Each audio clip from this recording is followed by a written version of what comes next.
हमने question number 2 देखा। अगर तुम लोग को उसमें कुछ समझा नहीं होगा तो डिमोटिवेट मत हो। इस क्वेश्चन में मैंने एकदम सिंपली वे में कैसे बताऊँ तुमको, वो है बस सेम टू सेम क्वेश्चन है ये, थोड़ा और भी इजी है। तो एक फिर से ट्राई करके देखो, चैप्टर मत छोड़ो क्योंकि ये बहुत ज़्यादा इजी चैप्टर है, बहुत ही ज़्यादा। ठीक है, तो ये क्वेश्चन सॉल्व करके देखते हैं। Prepare the profit and loss account, इसमें बोल रहा है प्रॉफिट एंड लॉस अकाउंट करना है। प्रॉफिट एंड लॉस अकाउंट बोला है तो हमको कौन से शेड्यूल करना है, schedule 13 to schedule 16। Okay, of the IDBI bank limited for the year ended 31 March 2014 from the following particular. ठीक है, ये अपना क्वेश्चन है, इसमें एडजस्टमेंट भी नहीं दिया इस बार। तो मैंने इस बार क्या कर दिया, एकदम सामने ही लिख दिया कि ये चीज़ कहाँ जाती है, शेड्यूल कौन से इसमें जाता है, ये कौन से शेड्यूल में जाता है। ठीक है, इंटरेस्ट ऑन लोन जाता है शेड्यूल नंबर 13। देखो आ गया होगा, शेड्यूल 13 पे इंटरेस्ट ऑन लोन आया, उसकी अमाउंट सामने आ गई, simple. Interest on fix deposit ये चाहता है शेड्यूल 15, उसकी अमाउंट ये है। देखो शेड्यूल 15 में आ गया इंटरेस्ट ऑन फिक्स डिपॉजिट, उसकी amount, simple. Rebate on bill discounted question में है, लेकिन सामने पढ़ो एक बार, डिस्काउंट ऑन बिल डिस्काउंट, इसमें नेट लिखा है, नेट लिखा है मतलब ऑलरेडी इसमें रिबेट जो है माइनस किया है, तो इसको भूल जाओ। अगर नेट लिखा है तो इसको भूल जाओ, डायरेक्ट यही अमाउंट आएंगे, तुमको सामने दिखाती हूँ। उसके बाद कमीशन चार्ज टू कस्टमर, ये आ गया शेड्यूल 14, उसकी अमाउंट देख लो। देखो शेड्यूल 14 में कमीशन चार्ज टू कस्टमर 8200। ये सब तुमको इस फॉर्मेट में दिया है, वो फॉर्मेट समझो, यहाँ कौन सा किधर क्या जाता है और सामने अमाउंट लिखो। ठीक है, फिर सैलरीज जाता है शेड्यूल नंबर 16 में।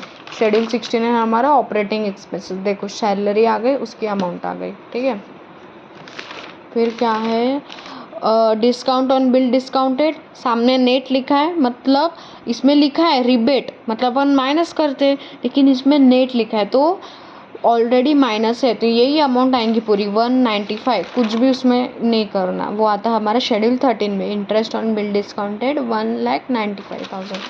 ठीक है, उसके बाद interest on cash credit account, ये जाता है शेड्यूल 13, अमाउंट देख लो, शेड्यूल 13 इंटरेस्ट अर्न अमाउंट, वो आ गया यहाँ पे इंटरेस्ट ऑन कैश क्रेडिट।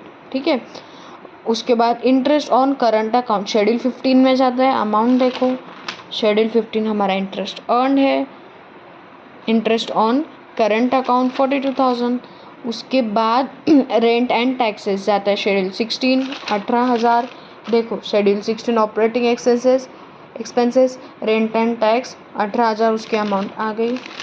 उसके बाद इंटरेस्ट ऑन ओवरड्राफ्ट शेड्यूल 13 में जाता है, ऑडिटर फीस शेड्यूल 16 में जाता है, interest on saving bank deposit schedule 15 में जाता है, पोस्टेज एंड टेलीग्राम शेड्यूल 16 में जाता है, printing and stationery schedule 16, sundry charges schedule 16, उसकी अमाउंट देख लो, उस शेड्यूल में उसको अमाउंट के साथ पुट करो।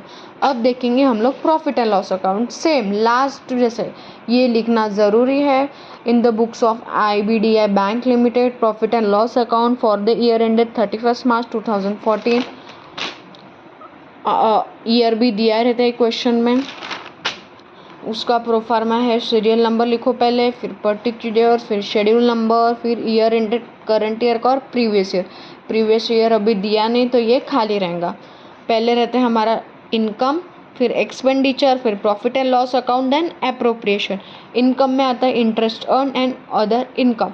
इंटरेस्ट अर्न आता है हमारा शेड्यूल 13, उसकी टोटल लिखना है सामने, तो शेड्यूल 13 की टोटल क्या है हमारी, देखो शेड्यूल 13 इंटरेस्ट अर्न, उसकी टोटल 731, देखो 731। फिर आता है other income which is schedule 14, उसकी टोटल यहाँ पे दिए 820। अदर इनकम शेड्यूल 14, उसकी टोटल यहाँ पे लिख दो। ठीक है, ये आ गया टोटल 1, इन दोनों की एडिशन करो। फिर expenditure interest earn, operating expenses interest earn है हमारा शेड्यूल 15 ऑपरेटिंग, उसकी अमाउंट देखो 385, उसके सामने आ गई। फिर शेड्यूल 16 हमारा ऑपरेटिंग एक्सपेंसेस विच उसकी अमाउंट है 82,200 टोटल, इन दोनों की एडिशन करो, ये आ गया हमारा 46। ये टोटल क्या है वो तुम लोग एडिशन करते तुमको पता ही चलेंगी। उसके बाद प्रोविजन एंड कॉन्टीजेंसीज के इस बार एक भी पॉइंट नहीं आया तो हमने वो अकाउंट बनाया ही नहीं, उसके सामने आ गया डैश। फिर आता है प्रॉफिट एंड लॉस, उसमें क्या करते हैं हम 1 और 2 को माइनस करते, देखो तो इसको और इसको माइनस करो, फिर आता है हमारा net profit for the year, फिर उसकी टोटल यहाँ पे लिख दो।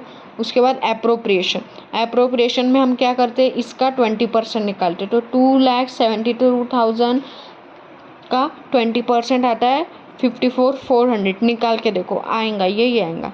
फिर हम वो क्या आएगा, transfer to statutory reserve 20% of profit, मतलब इसका 20% ये। फिर balance profit carry to balance sheet, ये हम लोग बाद में लिखते हैं क्योंकि ये टोटल यहाँ पे लिखते हैं हम लोग टोटल 4th में। जब ये सही रहेगा तो 20% बरोबर आएगा, जब 20% बरोबर आएगा तो जब ये और ये अपन माइनस करेंगे तो फिर ये आता है, लेकिन ये सही आने को ना और ये दोनों टोटल सेम दिखने को ना। फिर ये लिखते पहले, इसका 20% निकालते, फिर हम लोग यही टोटल यहाँ कॉपी करते, फिर इसको और इसको माइनस करते, तो हमारा बैलेंस कैरिड डाउन आता है। ये हो गया क्वेश्चन नंबर 3।